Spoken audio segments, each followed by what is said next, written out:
Bonjour, je me rappelle, quand j'étais jeune, peut-être à 18 ou 19 ans, j'avais entendu parler de l'histoire que je vais raconter maintenant. Je l'avais lue et j'avais été frappé, véritablement même bouleversé au point qu'elle était restée dans ma mémoire.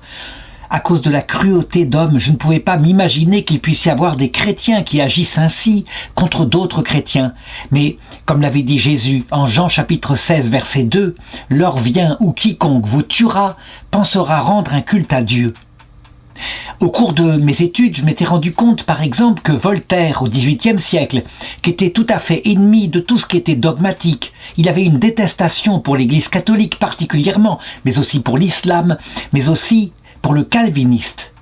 En effet, il considérait l'histoire à partir des guerres de religion. Il regardait l'histoire exclusivement du point de vue du XVIe siècle, 2 siècles avant, lorsqu'il y avait eu les terribles guerres de religion. Mais il disait qu'au-dessus de tous les fanatiques, il y avait les calvinistes. Les calvinistes, c'est une partie des protestants, fondée par Jean Calvin, qui ont régné. Jean Calvin a régné une partie de son temps, durant 20 ans, un peu plus de 20 ans, sur la ville de Genève. Et c'est vrai que là, il a élaboré une théologie en étant tout à fait logique, en se servant des instruments dont s'était servi saint Thomas d'Aquin. Et à partir des principes posés par Martin Luther, il disait « Puisque on ne peut être sauvé que si l'on croit en Dieu, que d'autre part, la foi est un don de Dieu. Donc, en conséquence, ceux qui ne reçoivent pas la foi, c'est que Dieu a décidé de les conduire directement en enfer éternel, ce qu'il fait véritablement, parce que il est le maître de ses œuvres, nous sommes des vases d'argile. Il sortit évidemment une théologie très dure qui explique comment, en Amérique, aux États-Unis, qui fut principalement calviniste pendant tout un temps, les Indiens, qui étaient païens, furent traités sauvagement et que, parfois, on mit l'acquisition d'argent comme étant une preuve de bénédiction de Dieu, puisque l'Ancien Testament semblait dire ainsi, quand on est avec Dieu, alors on est comblé de richesses. Chez les catholiques, au contraire, on le voit, sans doute avec la présence de la Vierge Marie, très miséricordieuse, qui transformait le cœur, eh bien, il y eut beaucoup moins de sauvagerie. Et on le voit, par exemple, au Canada, qui fut essentiellement, pendant tout un temps, un pays dominé par les catholiques français. Et les relations avec les Indiens furent tout à fait différentes. Je l'ai dit, donc, il y a à la base, pour quelques petites différences de théologie, des conséquences immenses qui peuvent ainsi conduire à ce que je vais raconter maintenant. Attention, cependant, il ne faut pas idéaliser les catholiques. Il y a eu des catholiques massacreurs, c'est évident. Mais une chose comme cela, c'est vrai, c'est absolument unique, me semble-t-il, dans toute l'histoire. Nous sommes donc au XVIe siècle. Le premier dont je voudrais raconter la vie, c'est, on pourrait dire, le responsable, le prieur, celui qui organisa l'expédition qui devait partir au Brésil avec des jésuites pour évangéliser. Il s'appelait le bienheureux père Ignacio de Azevedo. Il était né en 1526 au Portugal et, à un moment donné, découvrant l'ordre des Jésuites fondé par saint Ignace de Loyola, un ordre tout à fait organisé, ayant les pieds sur terre, et puis brûlant du zèle d'annoncer l'Évangile partout dans le monde, aussi bien en Europe, à l'intérieur de l'Europe, en créant par exemple des collèges où l'on cultiverait l'intelligence, mais aussi la foi catholique, et puis ad extra dans le monde entier. Eh bien, il entra chez les jésuites et il décida à un moment donné, vers l'âge de 40 ans, de parcourir le Brésil. Il découvrit cette immense terre, une terre où il y avait une potentialité d'annoncer l'Évangile tout à fait extraordinaire. Il se rendit en 1566 du côté de Bahia au Brésil. Il explora la région. Il visita les missions qui avaient été ouvertes parfois par des franciscains, par des dominicains. Il vit à quel point il y avait des terrains entiers qui n'avaient jamais été défrichés au point de vue de la foi. Un travail apostolique formidable. Et donc, quand il revint en Europe, il en parla au général des jésuites qui s'appelait le père François de Borgia. Et celui-ci trouva le projet extraordinaire. Aller au Brésil, implanter des missions, le faire en tant que jésuite, on était au début d'une grande aventure. Une aventure qui serait célèbre, qui a été mise en film en particulier dans le film Mission, où on voit que ainsi des républiques entières avec des Indiens autour de pères jésuites furent fondées à cette époque-là. Aux grandes dames d'ailleurs des Portugais et des Espagnols qui eux quelquefois ne visaient que le marchandage d'esclaves, s'enrichir sur le dos des Indiens. Le père François de Borgia, qui serait plus tard canonisé, lui donna donc un titre. Il le nomma provincial pour toute la région du Brésil et il le chargea maintenant de recruter parmi les jeunes jésuites où il pourrait, où il voudrait. Des volontaires ainsi pour partir dans cette mission qui était dangereuse. Il devait le savoir, il y avait des maladies. À cette époque-là, on ne connaissait pas comment traiter en particulier les nombreux microbes dont on ne connaissait même pas l'existence, mais qui provoquaient toutes sortes de maladies étranges. C'est ainsi que, mu d'une telle lettre de mission, il commença à parcourir en particulier l'Espagne et le Portugal, qui étaient les pays principalement qui avaient découvert ces terres, sachant que le Brésil, lui, appartenait principalement au Portugal. Voilà pourquoi maintenant, on peut le dire, c'est en Amérique du Sud le seul pays qui parle portugais, tandis que tous les autres parlent espagnol. Et donc, il passa dans les collèges jésuites, il recruta parfois de très jeunes élèves, parfois des novices, mais toujours des personnes qui voulaient se consacrer à Dieu, qui voulaient véritablement annoncer l'Évangile. Il trouva aussi un certain nombre de prêtres. Et le père Ignace de Azevedo, évidemment, ne parlait pas du tout de s'enrichir. Il y avait certainement des gens qui, je dirais avec une intention cachée, voulaient profiter du voyage, peut-être pour s'installer là-bas. On disait qu'on pouvait faire fortune, mais là, clairement, il parlait d'annoncer l'Évangile, d'obtenir la vie éternelle ainsi, en prêchant à ces pauvres gens qui étaient encore quelquefois soumis aux anciens paganismes, leur prêcher le message du Christ, leur prêcher l'amour de la Vierge Marie qui était donné à chaque homme comme étant leur maman. Il y avait eu déjà, on le sait, là-bas, dans ce vaste continent, l'apparition de Notre-Dame de Guadalupe, et les Indiens, en particulier au Mexique, s'étaient convertis en masse.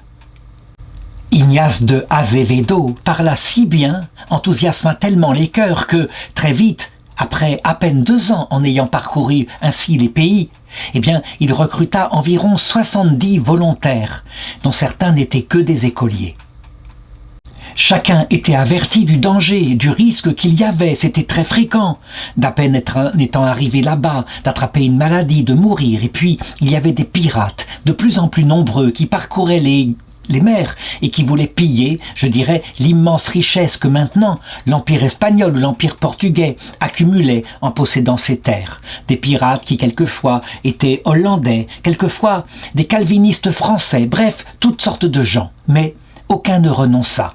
Et c'est ainsi qu'ils arrivèrent à Lisbonne et qu'ils restèrent 5 mois à se préparer au voyage, tandis que le roi du Portugal mit à leur disposition 7 navires et une caravelle.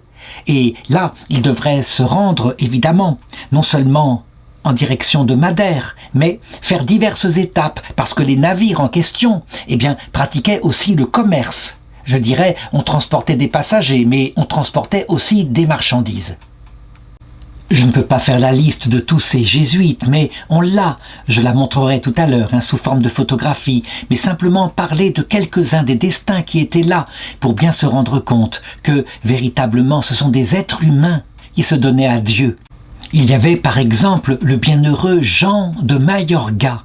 Lui, il était né, de l'autre côté des Pyrénées, dans ce qu'on appelle maintenant, le Pays Basque, le Pays Basque français, mais il était né à Saint-Jean-Pied-de-Port, il était assez jeune, il était né en 1533. Ses parents, durant sa jeunesse, avaient déménagé en Espagne, s'étaient installés du côté de Saragosse, en Pays Basque. Et là, il avait développé une grande sensibilité, quelque chose de très beau, un goût en particulier pour la peinture. Il aimait peindre des scènes du Nouveau Testament. Et donc, à un moment donné, il quitta sa vie mondaine, pour entrer chez les jésuites. Il était fougueux, délicat, il n'avait pas beaucoup étudié le latin, et donc il fut admis à titre de frère coadjuteur, donc de simple frère, mais de frère jésuite. Et Ignace, le responsable, admit qu'il serait fort utile là-bas, ne serait-ce que pour faire, par exemple, des fresques sur les églises qu'il comptait bien construire. Évidemment, le père Ignace de Azevedo voulut vérifier sa ferveur, le motif de son engagement ainsi, pour une mission si dangereuse, et donc il lui fit faire avec d'autres compagnons les exercices de saint Ignace de Loyola, pour voir quelle était sa motivation. Et là, Jean donna des preuves de sa grande vertu, de son zèle et de son désir de la vie d'apostolat. D'ailleurs, il y prononça des premiers vœux jésuites. Il avait à peine 35 ans quand les bateaux partirent ainsi. Et ils furent rejoints aussi par un des neveux de Sainte Thérèse d'Avila qui s'appelait François Godoy Pérez. Avant de prendre le départ pour l'île de la Palma, chacun fut informé qu'on avait vu différents navires très rapides, tenus par des pirates français, des pirates qui avaient leur port d'attache à La Rochelle, une des places fortes du calviniste. Et donc là, le père Ignace signifia à tous ceux qui étaient volontaires que s'ils voulaient rester un certain temps, qu'il y ait moins de danger, ils pouvaient rester. Donc 4 jésuites prudents décidèrent de ne pas rester à bord, tandis que 40 autres s'embarquèrent avec le père Ignace, dont en particulier Jean, le frère coadjuteur. Le voyage commença tout à fait calmement, la mer était calme, les vents étaient favorables, puis à un moment donné le vent tourna. Et sur ces bateaux, donc, on décida de s'arrêter sur l'île de la Palma et de se réfugier dans la baie de Tazacorte. Voici une carte qui indique l'endroit par rapport à l'Espagne. De fait, le danger était réel et, je dirais, ces pirates, n'ayant pas de lettres de change, bien évidemment, les rois de France ne leur donnaient pas une telle mission. Les pirates écumaient les guerres. Il y avait en particulier ce fameux pirate, Jacques de Sorès, qui était connu puisque, quelques décennies avant, il avait lui-même, avec 200 hommes, pris le port de la Havane du côté de Cuba en 1555. Il avait pillé la ville, il avait massacré des Espagnols et des Portugais, il avait incendié le port, on le voyait. C'était une haine, et puis la soif de l'or était là aussi. Certes, mais il le faisait aussi en haine de la religion catholique. Il était typiquement un calviniste français, ce qu'on appelait à l'époque les Huguenots. Ses exploits et les divers massacres qu'il avait faits l'avaient fait surnommer l'ange exterminateur, ce qui veut dire qu'il avait manifestement de nombreuses victimes derrière lui, dont on n'avait jamais entendu parler, dont simplement les bateaux n'avaient jamais été retrouvés. Mais, sans doute, s'en était-il occupé, et donc il écumait ainsi au large de l'Espagne, et il surveillait pour essayer de s'emparer de bateaux plus lourds, en particulier les caravelles. Réfugié ainsi dans l'île de la Palma, dans cette baie, manifestement le capitaine à un moment donné ne pouvait plus attendre plus longtemps. Il le savait, les armateurs de son navire lui réclameraient des comptes s'il attendait ainsi, mais le danger était intense et donc on décida de reprendre la mer malgré l'évidence du danger. Et donc sur ce bateau il y avait 40 jésuites, dont certains étaient évidemment des frères laïcs. Il n'y avait que 2 prêtres, donc le père Ignace de Azevedo, un autre prêtre, il y avait un diacre, il y avait 14 frères, dont le frère Jean, et puis 23 étudiants, c'est-à-dire tout simplement des lycéens, la plupart venant du Scholastica de Coimbra, mais qui s'étaient engagés eux aussi, qui étaient enthousiasmés pour cela, et donc qui devaient avoir entre 16 et 20 ans. Avant de partir, le père Ignace décida de célébrer un service pour consacrer leur vie à Dieu, pour la remettre entre les mains de Dieu, que Dieu fasse ce qu'il voulait avec eux, et puis on s'embarqua et le bateau partit de nouveau, donc pour croiser cette fois en direction du Brésil. Cependant, à peine avait-il appareillé qu'on repéra au loin des bains, des navires rapides qui approchaient, et on sut, alors qu'on se dirigeait vers le sud, que c'était des pirates français. C'était extraordinairement dangereux, et donc, à ce moment-là, le père Ignace décida de réunir tout son monde et de faire une sorte de consécration à la Vierge Marie. Il leur présenta une image et il leur dit « Voici l'image de la Vierge, nous nous mettons sous son ombre, et quelqu'un va monter au sommet du mât pour placer l'image, afin d'être sous sa protection. » C'était un tableau de la Vierge Marie que le pape Saint Pie V lui avait offert personnellement. Et c'est ainsi que, sous la protection de la Vierge, ils virent approcher les navires. Il y avait, évidemment, sur leur bateau, quelques soldats qui étaient là et qui étaient prêts à défendre leur vie. Ils le savaient. Les Français étaient absolument sans pitié. Voici que 3 3 pirates abordèrent le navire en lançant des crochets. Et là, évidemment, il y eut un début de défense. Les 3 pirates furent tués. L'histoire que je vais raconter nous est parvenue tout simplement parce qu'il y a eu un survivant, Joao Sanchez, un jeune cuisinier qui faisait partie de l'équipe des Jésuites, mais qui était là, qui était en civil, qui était scolastique, et qui ne fut pas exécuté parce qu'il s'avéra que lorsque le navire fut pris, eh bien, les Français décidèrent de savoir qui était jésuite et qui ne l'était pas. Et lui, en ce qui le concerne, eh bien, on le prit pour un cuisinier. Et donc on le garda en vie. Les pirates français, armés de sabres, se précipitaient sur le navire. Dès qu'ils repéraient une soutane, évidemment, ils tuaient immédiatement. Ils fouillaient le navire, ils cherchaient partout où il y avait des jésuites. Et le premier qui mourut fut le père Ignace. Un pirate immédiatement se précipita sur lui, voyant bien qu'il était le plus âgé de tous. Il lui coupa la tête, il lui transperça le corps avec son sabre, puis il jeta son corps à la mer, avec l'image de la Vierge qui était posée au pied du mât et auquel il tenait encore par ses mains. Dans la fureur du massacre, nous n'avons que très peu de récits, mais nous avons tout de même le témoignage, toujours par Juan Sanchez, le survivant, du dernier cri que poussa Jean de Mayorga. Une croix à la main, il encourageait ses frères et il criait très haut, vive notre Seigneur Jésus-Christ, vive la foi catholique. Et les calvinistes se précipitèrent sur lui, ayant remarqué ses cris, ils le frappèrent du sabre et le précipitèrent à la mer. Ensuite, ils commencèrent à fouiller le navire pour trouver partout où il y avait des soutanes noires. Soutanes noires voulait dire jésuites. Et là, sur le coup, dans la fureur du combat, ils en massacrèrent certains. Ils en coupèrent d'autres avec les bras, les mains, tout ce qu'on peut imaginer. Mais au bout d'un certain temps, ils réunirent au bord du pont, un certain nombre de jeunes jésuites qui étaient là. Certains ne portaient pas la soutane, mais d'autres la portaient.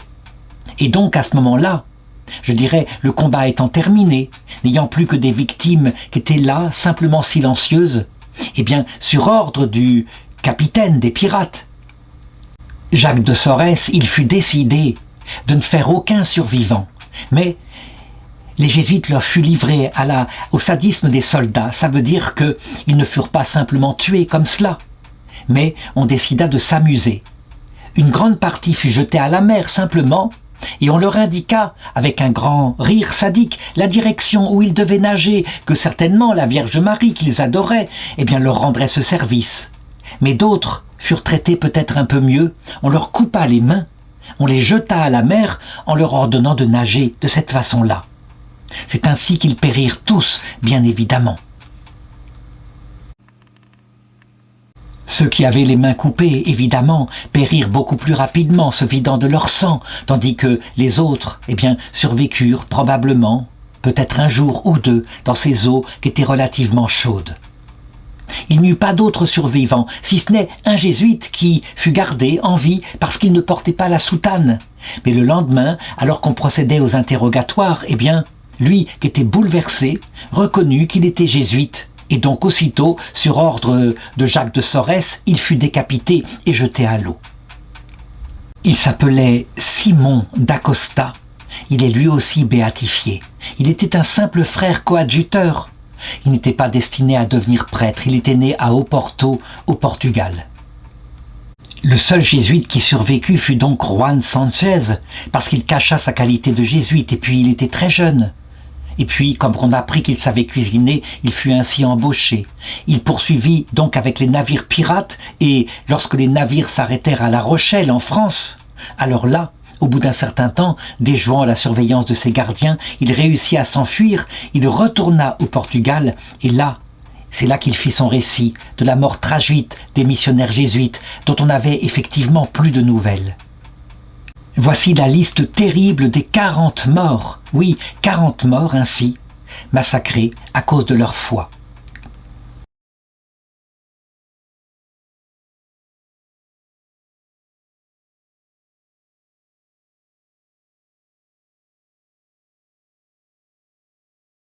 Évidemment, certains se disent, mais et la protection de la Vierge, où est-elle ? Pourquoi sont-ils morts si jeunes, parfaitement innocents, livrés à des mains barbares ?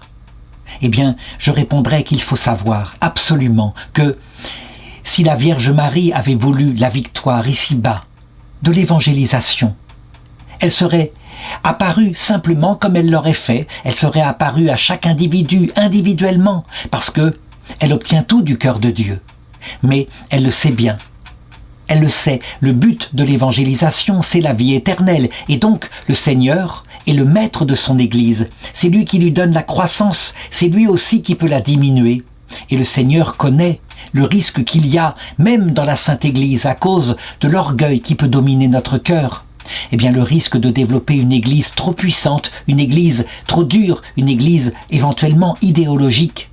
Donc, on peut le dire, par leur martyrs et leur persécution, ces hommes-là, loin d'être dans la défaite, obtinrent la vie éternelle, puis, à leur tour, ce fut d'accueillir ceux qui les avaient exécutés, les marins ivres qui avaient pratiqué sur eux le sadisme et surtout le capitaine qui avait ordonné le massacre. Qu'est devenu ce capitaine, Évidemment, on peut imaginer que, alors qu'on n'a aucune idée sur la date de sa mort, on peut imaginer que lorsqu'il mourut misérablement, comme il avait vécu, il parvint dans l'autre côté de cette vie. Et là, il fut bien contraint de découvrir à quel point il avait peut-être gagné l'univers par ses exploits sur la terre et par sa cruauté. Et il avait perdu son âme. Mais qu'un pardon était possible, à condition évidemment qu'il se convertisse. Et on peut imaginer que tous ceux qu'il avait tués étaient là, parce que c'est un grand criminel, un criminel qui tua au nom de Dieu, ce qui est particulièrement grave, évidemment. Ce qui est le plus terrible, évidemment, c'est que, quand on considère les choses et qu'on voit à quel point l'Église catholique fut parfois salie par ces crimes qui se démultiplièrent de manière incroyable, beaucoup plus nombreux chez les calvinistes, eh bien, on se dit qu'il y a une certaine injustice. Mais c'est ainsi, et de toute façon, il ne faut pas en douter. Toutes les injustices seront réparées quand la vérité s'établira, mais nous devons savoir que nous, catholiques, par les crimes qu'il y a eu, qui certes ont été moins nombreux, mais qui ont eu lieu aussi, eh bien, nous devons arriver, nous aussi, à genoux, en reconnaissant que nous n'avons pas valu mieux que nos frères. Ainsi, tout homme qui passe par cette terre, qu'il ait été immaculé comme la Vierge Marie, n'ait jamais péché, ou qu'il ait commis de grands péchés, comme l'ont fait les protestants, mais aussi des catholiques, tout homme doit arriver, à l'heure de sa mort, à genoux devant le Seigneur et s'abaisser, ne pas se mettre en avant en disant qu'il a quelque mérite. Alors, s'il s'abaisse, le Seigneur lui-même, de ses propres mains, le relèvera. Lorsque leur histoire fut connue dans l'Europe occidentale et que la barbarie du pirate Jacques de Sorès fut dévoilée à tous les jours, évidemment, ce fut un vrai scandale. Et on peut le dire, il y eut quelque chose à l'époque qui ressemble à ce qui s'est passé après la Seconde Guerre mondiale. On est presque là face à un crime contre l'humanité puisque on voit exterminer des jeunes gens pleins de générosité et des adolescents. Cependant, il fallut du temps, d'abord pour que soient reconnus leurs martyrs, tout simplement parce que la Compagnie de Jésus commençait à avoir des ennuis. Étant donné son organisation, elle était fort combattue et, quelquefois, particulièrement venant de l'Angleterre, on les considérait comme des comploteurs contre l'autorité du roi. Il fallut un peu moins de 100 ans d'abord pour que dans un premier temps ils soient reconnus comme martyrs par le pape Benoît XIV en 1742, alors qu'ils étaient morts en 1570. Donc quand je dis 100 ans, non, c'est presque 200 ans. Et puis finalement, le processus de leur béatification reprit et fut achevé par le pape Pie IX le 11 mai 1854, c'est-à-dire près de 300 ans après leur mort. Leur commémoration commune fut fixée au 15 juillet, c'est-à-dire à la date de leur mort présumée. Et puis, en 1999, le conseil municipal de La Palma, dans les Canaries, décida de faire un mémorial et de construire 40 croix en béton qui furent émergées en mer. Oui, en souvenir de ce qui était arrivé quelques siècles plus tôt.